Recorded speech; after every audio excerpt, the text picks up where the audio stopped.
Hello all sentient beings and welcome to Transmissions Alt Mode, where we talk all news, comics, and media related to the... On this episode of Transmissions Alt Mode, we review Star Trek vs. Transformers Issue 2. We get a look at the Transformers Generation book cover art, and the convention news just keeps coming in. Today is Friday, December 7th, 2018, and this is episode 106 of Transmissions Alt Mode. Welcome to Transmissions Alt Mode, the podcast that's got 2 tickets to the Bumblebee movie. I'm your host, Charles, aka Big C, and I'm joined by the excellent Transmissions team. Jeremy, aka Yakko. Hey, how you doing? And Daryl, the Cybertronian Beast. How's it going? Let's talk Transformers. All right, we're back again to talk Transformers toys and comic, or not toys and comics, Transformers comics and media. Got all excited for a minute. It's been a few days since you've talked toys. Yep. Yeah, Transformers comics and media. So we start off, as always, with new donations, and we are going to give a thank you to Chris, who just became a, what is that level? It's a good level where he gets to listen to stuff and, you know, congratulations. It's a good one. Sorry, Chris. We are phoning it in Mike stuff today. you are just giving Mike. It's the talk back to us level. No, sorry. It's the goodie bag level. It's doing good. Good job, Chris. Well done. You're getting in at our absolute peak performance level here. Well, to make up for that terrible delivery, Chris, I will mention your podcast, the Cantina Cast. Listen to their Star Wars themed podcast, and Jeremy has had some run-ins with those folks there in that podcast network, right? In a good way. Yeah. Their podcast network is called Earglue Media. And they have The Basement, which is the Ready Player One podcast that I guested on, and then that introduced me to the Cantina Cast, and it's great. It's a great Star Wars show. So yeah, they're going to be at Star Wars Celebration, so I'm hopefully going to meet up with them there. Cool. Also, want to remind you that TeePublic is having another sale, so if you wanted to get some Transmissions merchandise and you missed out on all the other sales they have rebooted the Black Friday sale from December 3rd to 13th. Everything is 30% off, which means the base t-shirts are just $14. There are some deadlines if you want to get stuff out before Christmas, particularly in the US. You need to order before December 11th to get the best shipping to get it there by Christmas. We'll have a link in the show notes for international stuff, so you can make sure you get stuff squared away. We hope you will take advantage of that. And if there's any other stuff you see at TeePublic that you'd like to get, as long as you go through the Transmission store, that gives us a little kickback. So just go to transmissionspodcast.com/shop and you can check out all our stuff and all the stuff from TeePublic. All right, let's get into some comics news. So let's start off with some art from Marcelo Mater.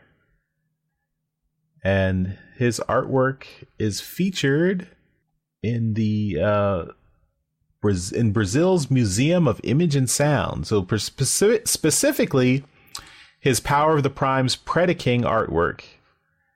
It was put on display, and it's going to be there until March of next year in Sao Paulo in Brazil.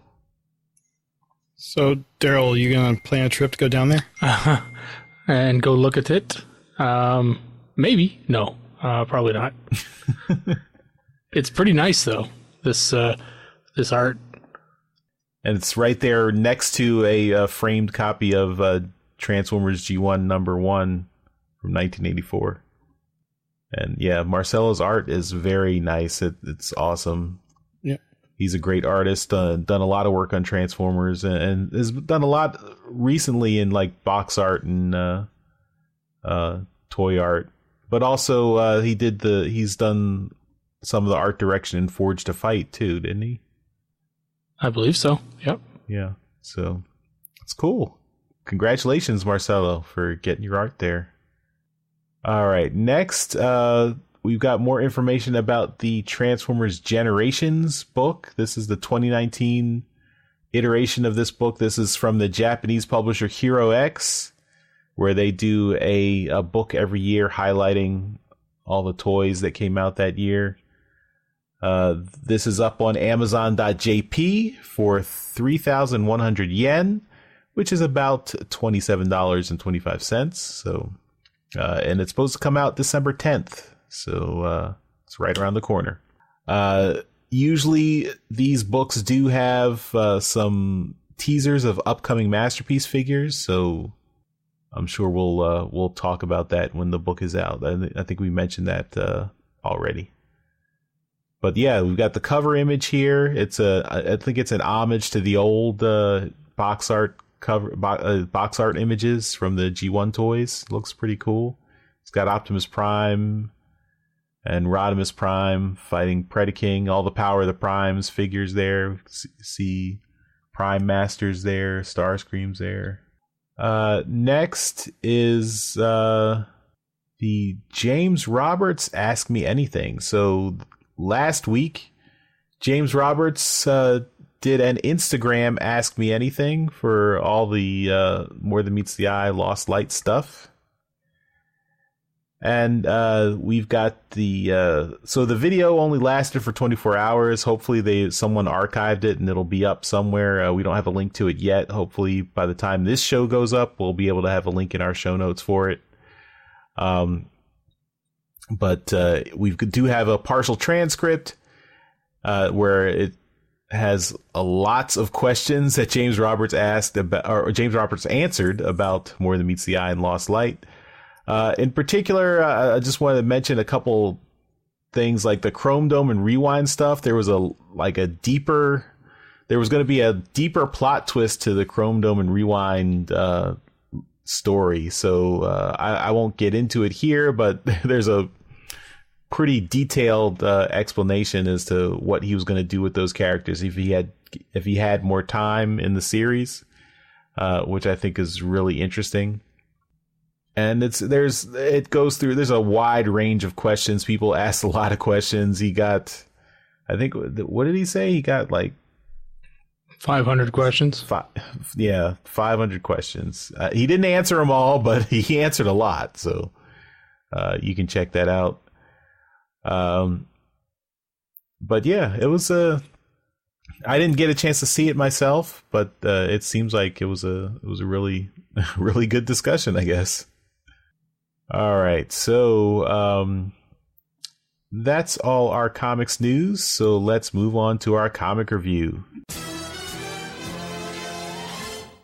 Okay, this week we are reviewing Star Trek vs. Transformers #2. This is written by John Barber and Mike Johnson, art by Philip Murphy, colors by Leonardo Ito and Josh Burcham, letters by Krista Meissner, edits by Chase Maratz and David Marriott, and publisher Greg Goldstein. We've got 3 covers. Cover A is by Philip Murphy and shows Optimus and Megatron duking it out while Kirk beams in below them, or is he beaming out? Not really sure. Cover B is Spock, or the art is by Marcelo Ferreira with colors by Thomas Deere, and it's Spock having a mind meld with Prime and seeing all the images of Prime's memories, particularly the fight between Prime and Megatron at the dam, where Prime I think he's swinging his energy axe, or maybe not. Yep, he is. Yeah, he is. Yeah, you can see it behind him. But Megatron doesn't have his flail out for some reason. Oh well. And the retailer incentive cover by Derek Charm shows Optimus Prime doing the Vulcan greeting symbol with Spock, while Rex and Kirk look on. So, Daryl, which of these covers floats your boat? I really like cover A. I think that one's a really good one. I think Kirk is beaming out. I don't think he would be having his communicator out if he were beaming in. But that's just me. You can think whatever you want. I think that's probably an accurate assumption. Yep. But yeah, no, I like this one here. Cover A just looks a little bit more like, I don't know, the lines are probably more to my liking. Cover B is also very good, but yeah, I think cover A is just cleaner. Jeremy, which cover do you like? I also like cover A. It's really good, clean line art. Cover B, there's the Transformers on cover B I really like. Spock, there's just something off about him. It might just be the animation style, I don't know, but it does also kind of look more like Zachary Quino than Leonard Nimoy. So maybe that's it too. Cover B was also pretty good. But cover A just has that whole G1, look to it. Cybertron on cover B looks amazing. Yeah. Yeah. Like I said, all of the non-human related stuff in cover B is really good. All right, I guess I will make it a clean sweep and also pick cover A for all the reasons you stated. Although I do think the beam effects, those are from like the recent movies, right? That's not the traditional beam animation or something. I don't know. The 2009 Star Trek movie introduced those kind of circular. Yeah, I think so. Beams. I'm not going to comment as to not get it wrong. I think you're right. I can't remember how the original series did beaming, but I think you're right about the more recent J.J. Abrams movies and their beaming effect. Mm-hmm. Yeah, I know the live action one did it, like the original live action show did it differently, but I don't know about the animation. All right, not important. let's get that we get this right. So let's get into the story. Continuing from last issue on planet Cygnus 7, Spock, McCoy, and Scotty work to revive the offline Optimus Prime. Prime was incapacitated in the battle last issue when he was trying to protect the humans in the Federation mining colony from the Decepticon attack. Captain Kirk mistook him for a hostile and shot him with his phaser. Scotty isn't having any luck reactivating Prime, but McCoy isn't sure it's a good idea anyway. Spock has another idea. If the robot is a living being, maybe he can connect to it through a Vulcan mind meld. He reaches out to touch Prime's unconscious form and creates the mental link. Spock's mind is flooded with images of a metallic war-torn planet, Cybertron. He sees images of the Autobot and Decepticon ships leaving Cybertron and crashing on Earth. They awaken millions of years later to resume their war, and Spock sees the truth. Prime lives to protect all life from the Decepticons. The images overwhelm Spock, and he breaks contact. But this connection was enough to reawaken Optimus Prime, and he regains consciousness. Prime introduces himself to the humans and thanks them for their help. He asks what happened to the Decepticons, and Spock tells him that they fled after the Enterprise attacked, and he's the only robot left on the planet now. But Prime corrects him. He's not. We cut to the underground chamber Kirk and MRS were exploring, where the Autobots had emerged last issue. Jazz attacks the humans and demands to know what they did with Optimus Prime. Kirk doesn't recognize the name, but Jazz and the other Autobots don't believe or trust humans anymore and continue the attack. Finally, Kirk understands. These robots must be referring to the one he encountered on the surface that can change into a truck. He tells him that he inadvertently injured their friend, but he realized that he was trying to protect them from the other hostile robots, the Decepticons, that attacked them. After they drove off the hostiles, they detected signals coming from underground that turned out to be the rest of the Autobots. Finally, Kirk makes them understand that they come in peace, and the Autobots stand down. Back on the moon of Cygnus 7, Megatron asks Klingon Commander Curry how they found their base Triptychon. Curry replies that they weren't looking for it, they just needed a place to set down for repairs after their ship was damaged by the Enterprise. Curry proposes a villain alliance with the Decepticons so that they can defeat their mutual enemies and take over the mining colony. Starscream questions why they need these puny creatures anyway, since they're just as small and weak as the humans. Curry is angered at this insult to his honor, but Megatron sees that Starscream has a point.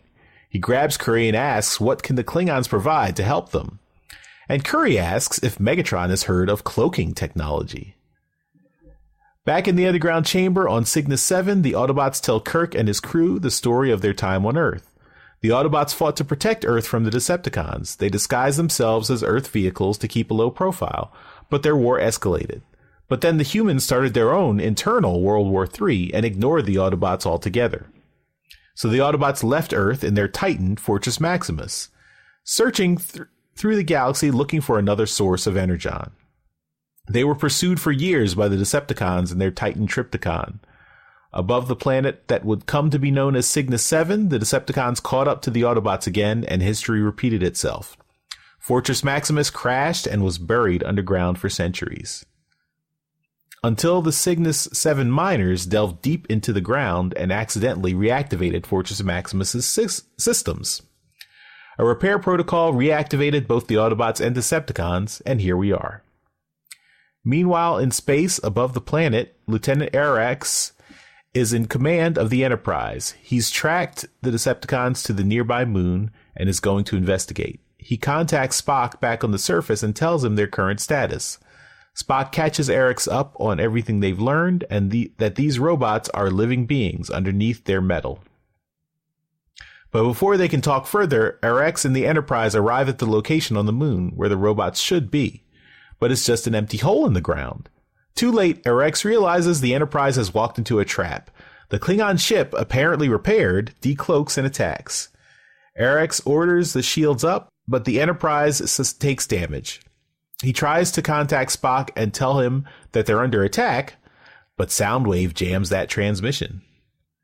Soundwave tells Megatron the human forces are divided and Megatron is ready to conquer the planet with the Klingons as full partners, of course. On Cygnus 7, Kirk, Emrys, Sulu, and the Autobots below ground prepare to rendezvous with Optimus, Spock, McCoy, and Scotty on the surface. But before they can return to the surface, an explosion collapses the entrance to the underground chamber, trapping them below. Prime and the humans turn around to confront Decepticons led by Starscream, back for another attack. Underground, RC asks Ratchet how they can fight back against the Decepticons since they're outnumbered and outgunned. Ratchet has an idea, but it'll be risky. Kirk smirks and asks, exactly what kind of risk does he have in mind? And that's the end of the issue. To be continued. So, I think it's an okay crossover.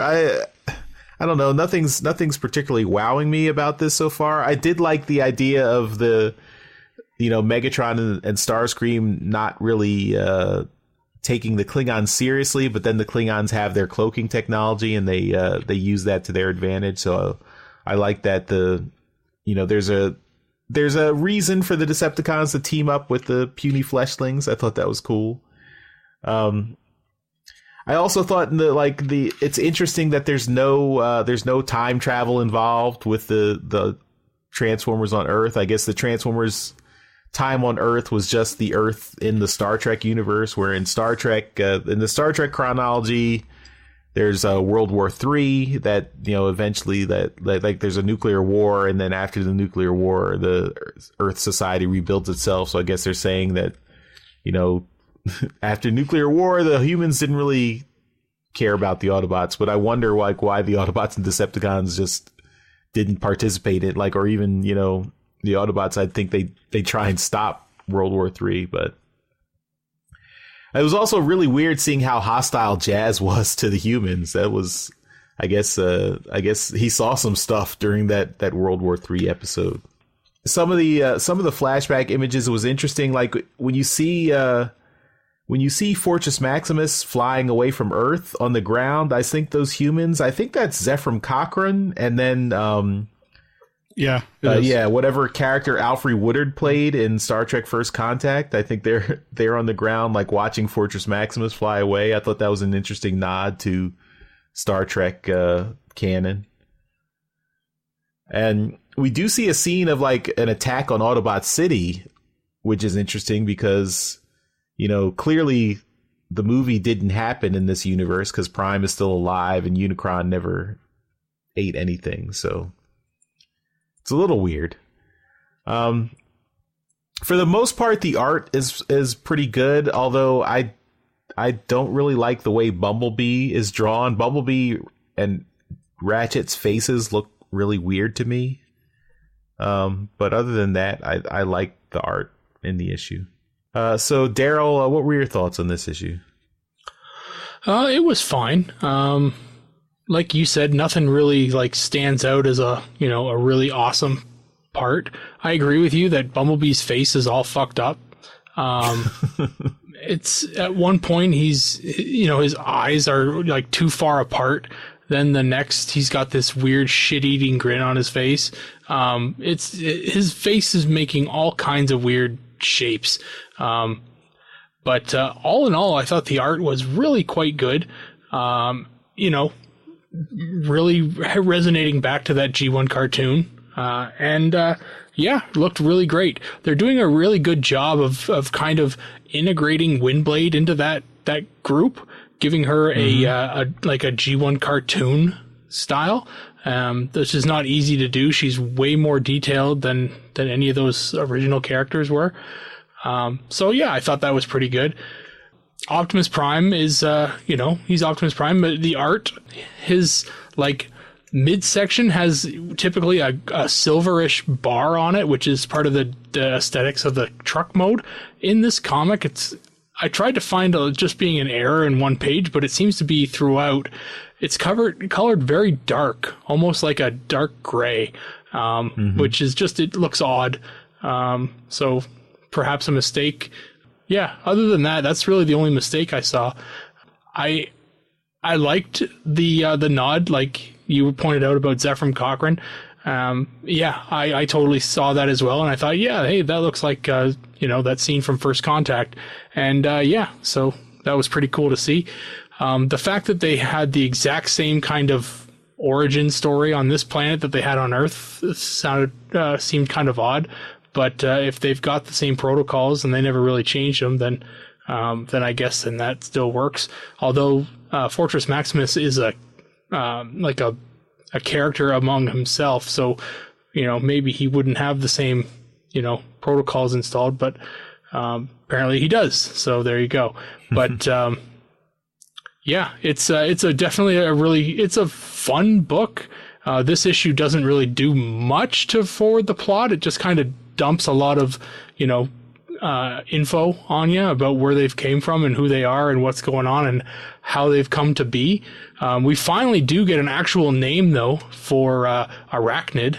That was an assumption on issue 1 because she's one of the 3 that are attacking the Autobots at the end of the book there. And Starscream actually does name check her, so you do get an actual name on her there. So I mean, it's not a book that I'm desperate to read when it comes out, but it's been fun so far. Yeah, I mean, you'd think with these sophisticated computer systems, can't they have just a camera that looks like, is it an Autobot symbol or a Decepticon symbol? If it's a Decepticon symbol, don't reactivate it. Mm-hmm. I don't know.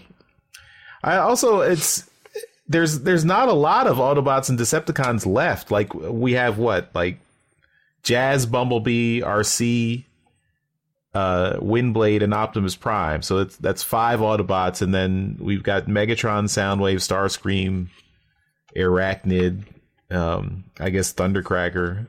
So is everyone else dead, or are they all somewhere else? It's kind of weird that we don't have a bigger cast here or some explanation for where the other people are. Yeah.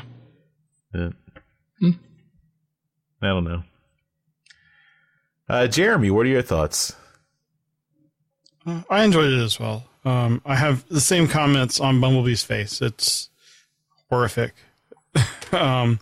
It's not something that should be, able to get wrong as badly as it's done here.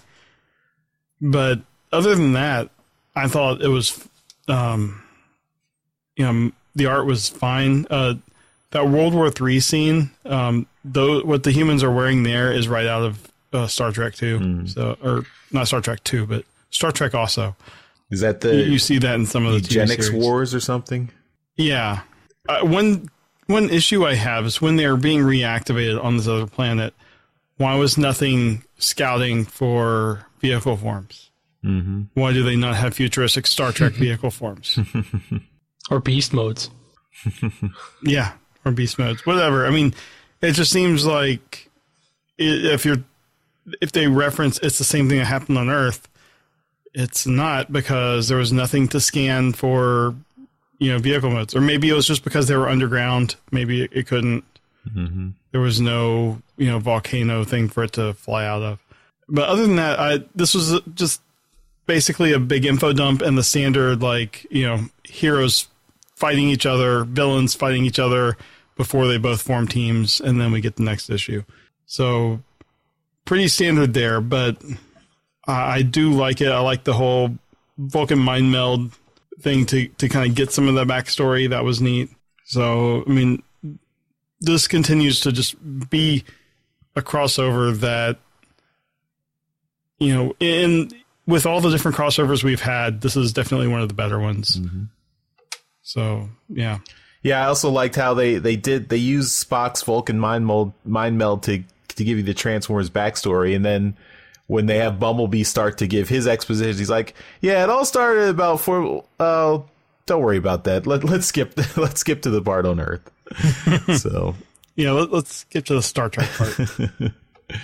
And the crossover with the Zephyr Cochrane thing, that's a nice touch. Yeah. All right. Well, I guess that's it for Star Trek versus Transformers. I guess everyone, if you're listening, you might already have issue 3. So I guess you guys know that there's a big twist there in issue 3, but we'll probably talk about that in a future episode. Maybe next week, maybe not. We don't know, but stay tuned for that. All right. So let's move on to some Transformers media news. All right, and we're going to jump right into Bumblebee the movie stuff, and we've got some advanced screenings happening in the US, the UK, and Canada. So take a look at your local theater and see if you're able to go out and watch the movie early. The screening date is December the 8th, and I know both Jeremy and Charles were able to secure some tickets. Yep. So that'll be fun. Taking my kids and Jimmers. Oh wow, cool. All your all my kids. Yeah. Cool. Well done. So yeah, lucky you. You won't be able to talk to anybody about it until the rest of us see it. But enjoy. I did check on the Canadian side here. There are only 13 theaters in the entire country showing this thing. So you suck, Cineplex. Bring some more theaters here to show this thing early. But yeah, so anyway, moving on. We've got a Bumblebee movie panel at CCXP 2018 in Brazil. So if you're in Brazil, make your way down to that convention and check it out. I'm sure they'll be talking about that movie and everything going on. There's a special event happening at Tokyo Comic-Con for the Bumblebee movie. So lots of stuff happening. There's a new designing G1 featurette going on the online here, so take a look at that. It's a video, and you can. That was neat, and that actually has a 3D turnaround model of the Optimus Prime from the Bumblebee movie. Yeah, so keep a lookout for more stuff like that as the movie gets closer. We've got an official coloring activity and papercraft sheets for Bumblebee the movie. A lot of marketing and stuff more marketing materials are going to come out, and you're going to see Bumblebee the movie on all kinds of different crazy crap, like Little Bites and Pop Secret stuff. So this is a Bumblebee promotion. It's a movie ticket discount. This looks like, first off, it's $5 off the movie ticket if you buy it through the Fandango app. So cool. I expect that's only US. And then for Pop Secret, there's a reward offer for people using Fandango. $8. $8? Okay, cool. Cool. Yeah. Anyway, only for Americans. We've got another featurette here as well, the origin story featurette. I don't want to spoil anything in the movie if you don't want to watch it, but take a look if you don't mind the spoiler action. And lastly, getting a little bit away from the Bumblebee movie, we've got Cyberverse episode 13 is now available on Hasbro's YouTube channel. Again, their Hasbro channel or their YouTube channel is region locked, so if you're outside of America, then you cannot watch this. It makes no sense, I know, but that's what they do. And that's it for media news. All right, yeah, let's move on to some convention news. All right, the TFcon L.A. announcements are in full swing, so buckle up. We've got a few. The first one is artist Alex Milne has been announced as attending. He really needs no introduction to this audience here, but he is going to bring his artistic skills to TFcon L.A. Transformers writer Donald F. Glut is going to be there. He was a writer for the G1 cartoon series. Glut. Oh, sorry. Donald F. Glut is going to be there. He also wrote episodes of G.I. Joe, Masters of the Universe, Spider-Man and His Amazing Friends, DuckTales, and the Mighty Orbots. And he also wrote the novelization of The Empire Strikes Back. So that's pretty cool. Voice actor Lori Faso is going to be there, and he was the voice of Dive Bomb, Orion Pax, Rampage, and Skydive in G1. And he will be there on Saturday and Sunday. Writer Ron Friedman is going to be there. If you do not know his name, he was one of the original writers for the Transformers movie back in '86, before it had significant rewrites. And I believe our friends at Autopod Decepticast have an episode up pretty recently talking about how that differed from the movie we actually got. So check that out too. And he also scripted some of the miniseries for G.I. Joe Real American Hero. It's interesting. I don't think we've ever had Flint Dilley and Ron Friedman at the same convention, have we? I'm curious if there will be any kind of fist fight or something. Cage match. I can't imagine so. They'd yes, that'll be interesting for sure. No, I was gonna say they kind of they dispute like who takes credit for what on how the movie story came out. Mm-hmm. Well, we will have Yoshi make sure that he's at both of their panels. But that is the U.S. side of TFCon. On the Canadian side, TFCon Toronto has their hotel block up. This will be July 12th through 14th in Mississauga, Ontario, Canada. And the discounted price is $110 per room.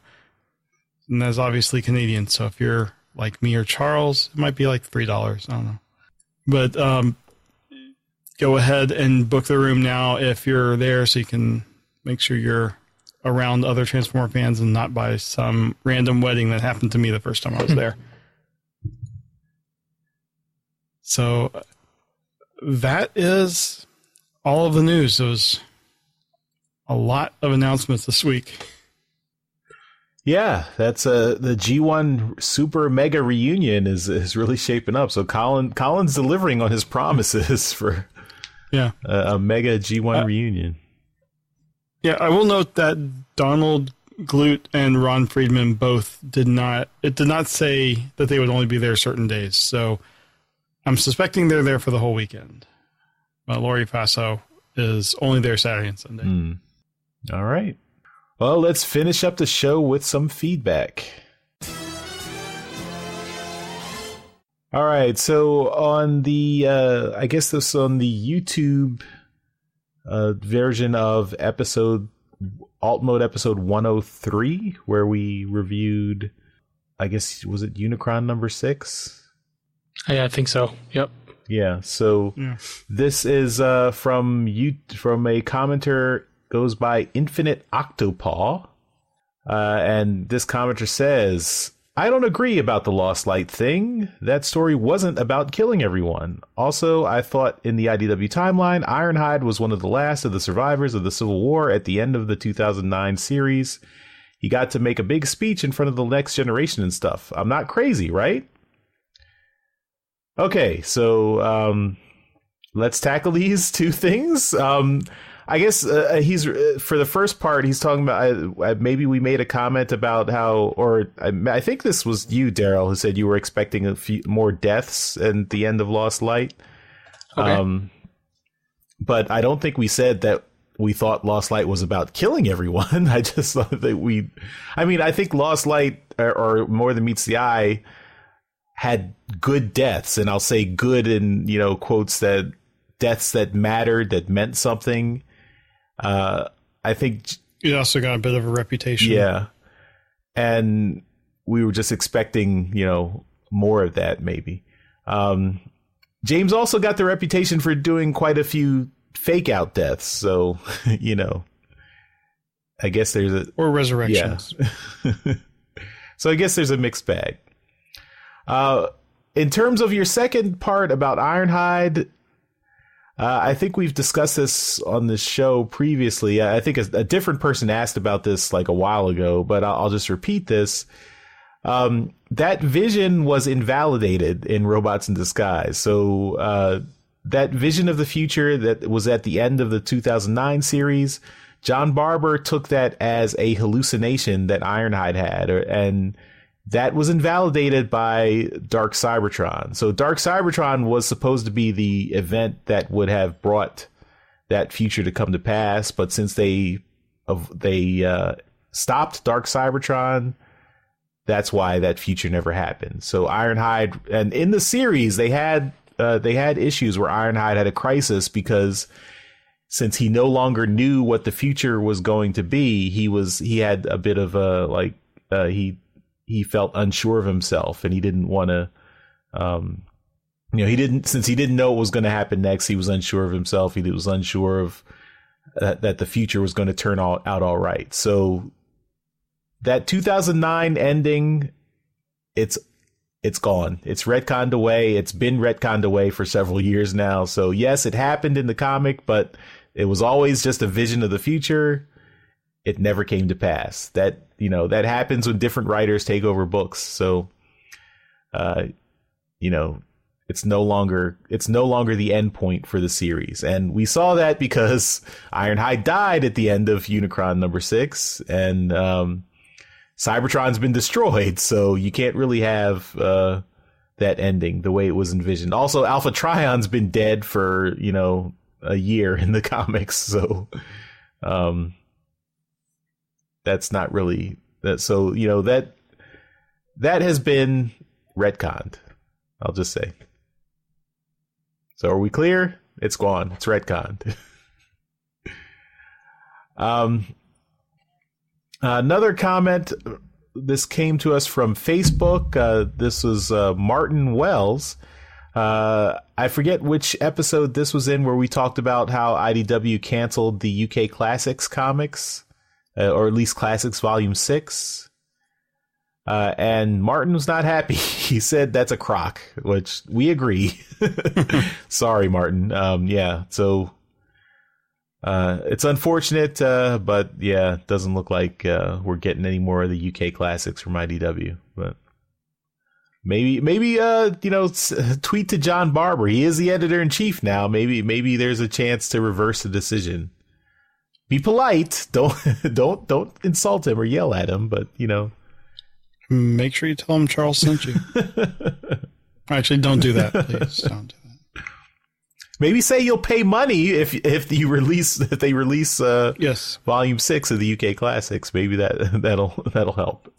Say that you already had money budgeted and you were just waiting for it to come out so you could spend the money. Exactly.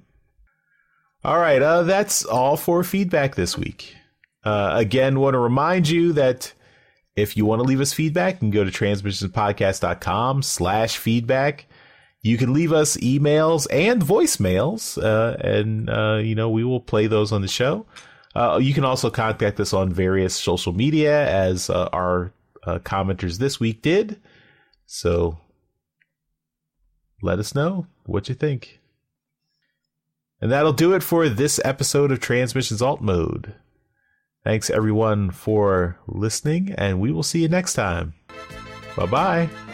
Bye. Later. Hey, everyone. Thanks for listening to this episode of Transmissions. But just because this episode is over doesn't mean the Transformers fun has to stop. Join us and other Transformers fans on our Discord chat server by visiting transmissionspodcast.com/discord. If you would like to learn more about how you could support the Transmissions Podcast, just visit transmissionspodcast.com/support. Thank you all for listening, and we'll see you again next week.